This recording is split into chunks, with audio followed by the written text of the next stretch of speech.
মুখোমুখি বিডিআর বনাম বিএসএফ। কয়েক ঘন্টার লড়াইয়ে বিএসএফ এর ১৬ জন সদস্য প্রাণ হারালো। তাদের নিথর দেহ ধান খেতে পড়েছিল। এই লড়াইটা বড়াইবাড়ি নামে পরিচিত, যা আজ ২৫ বছরে পা রাখল। ২০০১ সালে কুড়িগ্রামের বড়াইবাড়ি ঘটনায় বিজিবি যে সাহসিকতা দেখিয়েছিল তা ইতিহাস হয়ে আছে। আসলে কি হয়েছিল ওই সময়টায়, বিজিবি কিভাবে বিএসএফ কে পরাস্ত করেছিল, বিস্তারিত জেনে নিন। ২০০১ সালের ১৮ এপ্রিল ভোরবেলার ঘটনা। কুড়িগ্রাম জেলার বড়াইবাড়ি গ্রামের কয়েকজন বাসিন্দা তাদের ধান খেতে প্রচুর সৈন্য দেখতে পান। এই সৈন্যদের মধ্যে কয়েকজন এসে গ্রামবাসীর কাছে হিন্দি ভাষায় জানতে চায় বিডিআর এর ক্যাম্প কোথায়। তখন গ্রামবাসী বুঝতে পারেন এরা ভারতের বিএসএফ সদস্য। তারা খারাপ কিছুর গন্ধ পান। খবরটি সাইফুল ইসলাম লাল নামের এক ব্যক্তি বড়াইবাড়ি বিডিআর ক্যাম্পে পৌঁছে দেন। তখন ক্যাম্পে মাত্র ৮ জন বিডিআর ছিল। সঙ্গে সঙ্গে তারা তৈরি হয়ে যান। কিছুক্ষণ পর সাইফুল ইসলাম প্রস্রাব করার জন্য বাইরে এসে দেখেন বিএসএফ পুকুরপাড় পর্যন্ত চলে এসেছে। দৌড়ে ক্যাম্পের ভেতরে ঢুকে তিনি সেই খবর জানান। শুরু হয় পাল্টাপাল্টি মোকাবিলা। তখনও ভোর ৫টা।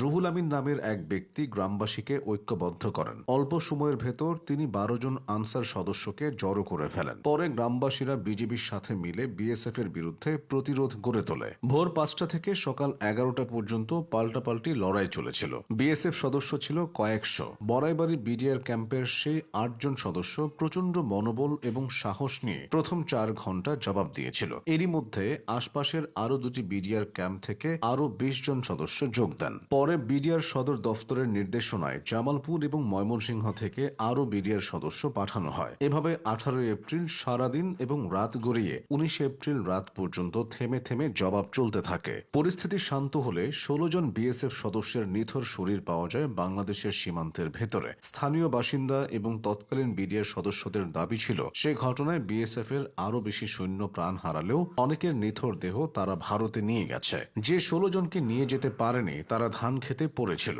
গ্রামবাসী, আনসার আর বিডিআর এই ৩ শক্তির সমন্বয়ে বড়াইবাড়িকে পরিণত করেছিল একটি অপ্রত্যাশিত প্রতিরোধ দুর্গে। কিন্তু হঠাৎ করেই এই পুরো ঘটনাটা ঘটেনি। বিডিআর এর তৎকালীন মহাপরিচালক অবসরপ্রাপ্ত মেজর জেনারেল ফজলুর রহমান ২০১২ সালে বিবিসি বাংলাকে দেওয়া এক সাক্ষাৎকারে বলেছিলেন এ ঘটনার সূত্রপাত হয়েছিল সিলেটের পদুয়াতে। সেখানে বাংলাদেশের সীমান্তের ভেতরে বিএসএফ একটি ক্যাম্প করে দীর্ঘদিন সে জায়গা দখল করেছিল। সে ক্যাম্প নিয়ে বাংলাদেশ ও ভারতের মধ্যে কোনো উত্তেজনা ছিল না। কিন্তু ২০০১ সালের প্রথম দিকে বিএসএফ তাদের পাশের আরেকটি ক্যাম্পের সাথে সংযোগ সড়ক নির্মাণ শুরু করে বাংলাদেশের সীমান্তের ভেতর দিয়ে। এই রাস্তা নির্মাণ নিয়ে বিডিআর আপত্তি তুললেও বিএসএফ তাতে কান দেয়নি। এ নিয়ে উত্তপ্ত পরিস্থিতি তৈরি হয় এবং পরবর্তীতে পদুয়াতে ৭০ জন বিএসএফ সারেন্ডার করে। পদুয়ার এই ঘটনার জের ধরেই কুড়িগ্রামের রৌমারী সীমান্তের বড়াইবাড়ি বিডিআর ক্যাম্প দখলের জন্য বিএসএফ বাংলাদেশের ভেতরে ঢুকেছিল। তারপর কি ঘটেছিল তা এতক্ষণে জেনে গেছেন। তবে এই ঘটনা নিয়ে ভারতীয় মিডিয়ায় ব্যাপক শোরগোল তৈরি হয়। তখন শেখ হাসিনার নেতৃত্বাধীন আওয়ামী লীগ সরকার ক্ষমতায় ছিল।